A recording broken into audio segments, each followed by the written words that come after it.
Hi friends, எல்லோருக்கும் வணக்கம். அன்பு ஒன்றே அனாதை சேனல்லிருந்து அம்மா உங்களை சந்திப்பதில் மிக்க மகிழ்ச்சி அடைகிறேன்.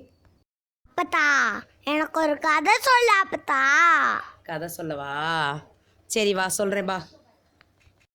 குட்டி தங்கம், அப்பத்தா சொல்கிற கதையை நல்லா கேட்டுக்கிட்டு அதுபடி நீங்களும் நடந்துக்கணும், ஓகேவா? ஓகே அப்பத்தா. அப்பத்தா சொல்ல போகிற இந்த குட்டி கதையை நம்ம எல்லோரும் கேட்க வேண்டிய ஒரு கருத்துள்ள கதை. கதையை கவனமாக கேளு. ஒரு ஆட்டு மந்தையில் திடீர்னு ஒரு பெண் சிங்கம் நுழைந்தது. அப்போ அங்கிருந்த ஆடு எல்லாம் பயந்து சிதறி ஓடியது. தாய்மை நிலையில் இருந்த அந்த பெண் சிங்கம் ஒரு குட்டியை ஈன்றுவிட்டு அங்கேயே இறந்து போனது. தாயை இழந்த சிங்கக்குட்டிக்கு ஆட்டுக்கூட்டம் அடைக்கலம் தந்தது. அந்த குட்டி சிங்கத்துக்கு ஆட்டுக்குட்டிகள் பாலூட்டி வளர்த்தன. அந்த குட்டி சிங்கம் ஆட்டுப்பாலை குடித்து புல் தின்றும் ஆடுகளோடு விளையாடி மே மே என்று கத்தியது. வீரமும் கர்ஜனையும் மறந்து செம்மறி ஆடாகவே தன்னை எண்ணி வந்தது. ஒரு நாள் ஒரு சிங்கம் ஆடுகளை வேட்டையாட வந்தது. எல்லா ஆடுகளும் பயந்து அங்கேயும் இங்கேயுமா ஓடின. அந்த ஆட்டுக்கூட்டத்துடன் குட்டி சிங்கம் பயந்து ஓடுவதை கண்டது. வேட்டையாட வந்த சிங்கம் வேட்டையாடுவதை நிறுத்திவிட்டு தன்னை போலவே இருந்த குட்டி சிங்கத்தை துரத்தி பிடித்தது. அந்த சிங்க ஆடோ வேட்டை சிங்கத்தை பார்த்து நடுங்கி போனது. அதை பார்த்து சிங்கம் கேட்டது, நீ ஏன் என்னை கண்டு பயந்து ஓடுகிறாய்? நீயும் என்னைப் போல வலிமையான என் இனம்தானே என்று கேட்டது.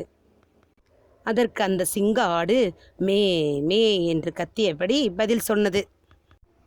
நான் ஒரு செம்மறி ஆடுதானே, நான் எப்படி சிங்கமாவேன் என்று கேட்டது. தான் ஒரு சிங்கம் என்பதை அதற்கு உணர்த்த அந்த காட்டில் இருந்த ஒரு குளத்தின் அருகே இழுத்து சென்றது பெரிய சிங்கம். தண்ணீரில் அதன் தலையை தெரியும்படி கவிழ்த்து காட்டியது. இதோ பார், நீயும் சிங்கம்தான், நானும் சிங்கம்தான், நன்றாக பார், தெரிகிறதா என்று கோபமாக கர்ச்சித்து கொண்டே கவிழ்த்து காட்டியது. ஆமாம், நானும் சிங்கம்தான் என்று தண்ணீரில் தன் நிழலை பார்த்து குட்டி சிங்கம் கூறியது. ஆஹா, உனக்கு இப்போது தன்னம்பிக்கை வந்துவிட்டது என்று சிங்கம் பலமாக கர்ஜித்தது. அதை பார்த்த சிங்க ஆடும் கர்ஜித்தது.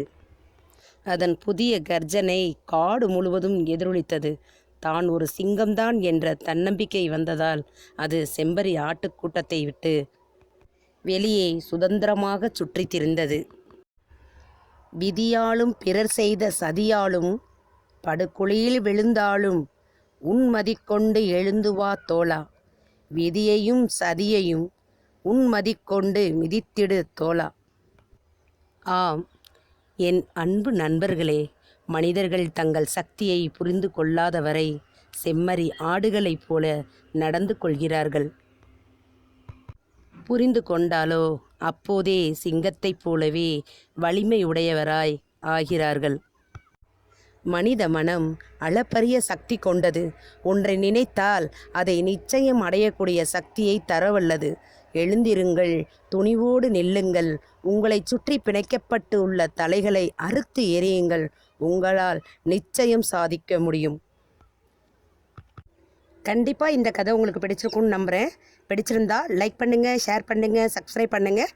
மறக்காமல் பெல் பட்டனை கிளிக் பண்ணுங்கள், கமெண்ட் பண்ணுங்கள். இது மாதிரி பல கருத்துள்ள கதைகளோடு சந்திப்போம். அப்பத்தா, கதை செமையாக இருந்துச்சு.